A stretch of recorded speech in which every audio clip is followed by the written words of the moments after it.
Mr. Deputy Secretary General, Excellencies, Mr. Special Coordinator, distinguished delegates, thank you for this opportunity to brief the Member State on the Ebola epidemic in West Africa.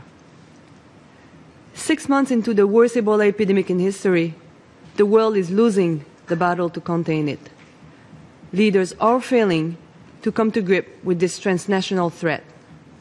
In West Africa, cases and deaths continue to surge. Riots are breaking out. Isolation centers are overwhelmed. Health workers on the front lines are becoming infected and are dying in shocking numbers. Others have fled in fear, leaving people without care for even the most common illnesses. Entire health systems have crumbled.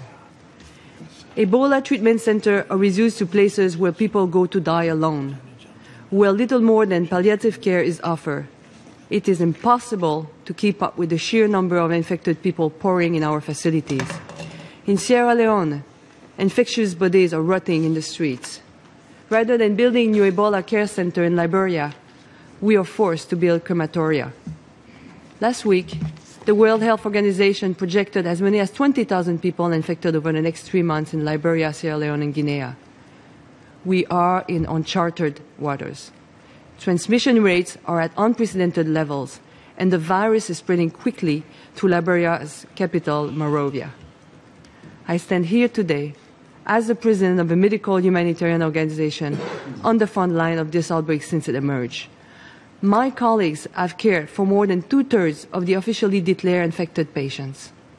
Even as we have doubled our staff over the last month, I can tell you that they are completely overwhelmed. Médecins Sans Frontières has been ringing alarm bells for months, but the response has been too late, too little. The outbreak began 6 months ago, but was only declared a public health emergency of international concern on August 8.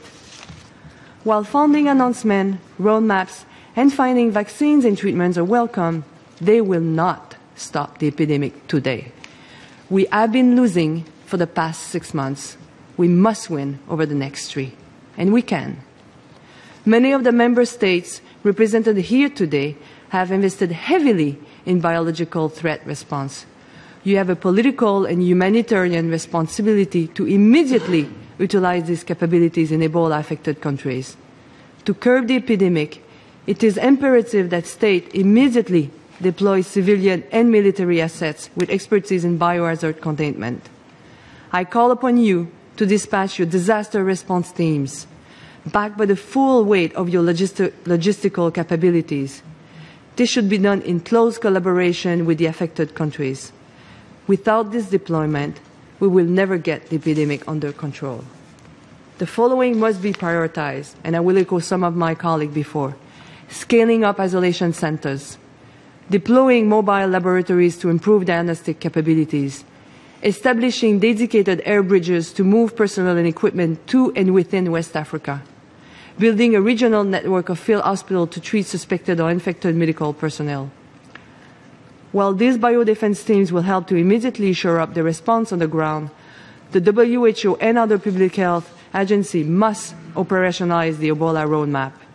We must also address the collapse of state infrastructure. The health system in Liberia has collapsed. Pregnant women experiences complications, have nowhere to turn. Malaria and diarrhea, easily preventable and treatable disease, are killing people. Hospitals need to be reopened. Lastly, we must change the collective mindset driving the response to the epidemic. Coercive measures, such as laws criminalizing the failure to report suspected cases, forced quarantines, are driving people on the ground. This is leading to the concealment of cases and is pushing the sick away from health system.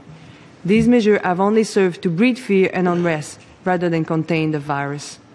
UN member states cannot focus solely on measures to protect their own borders. Only by battling the epidemic at its root can we stem it. This is a transnational crisis with social, economic, and security implications for the African continent. It is your historic responsibility to act now. We cannot cut off the affected countries and hope this epidemic will simply burn out.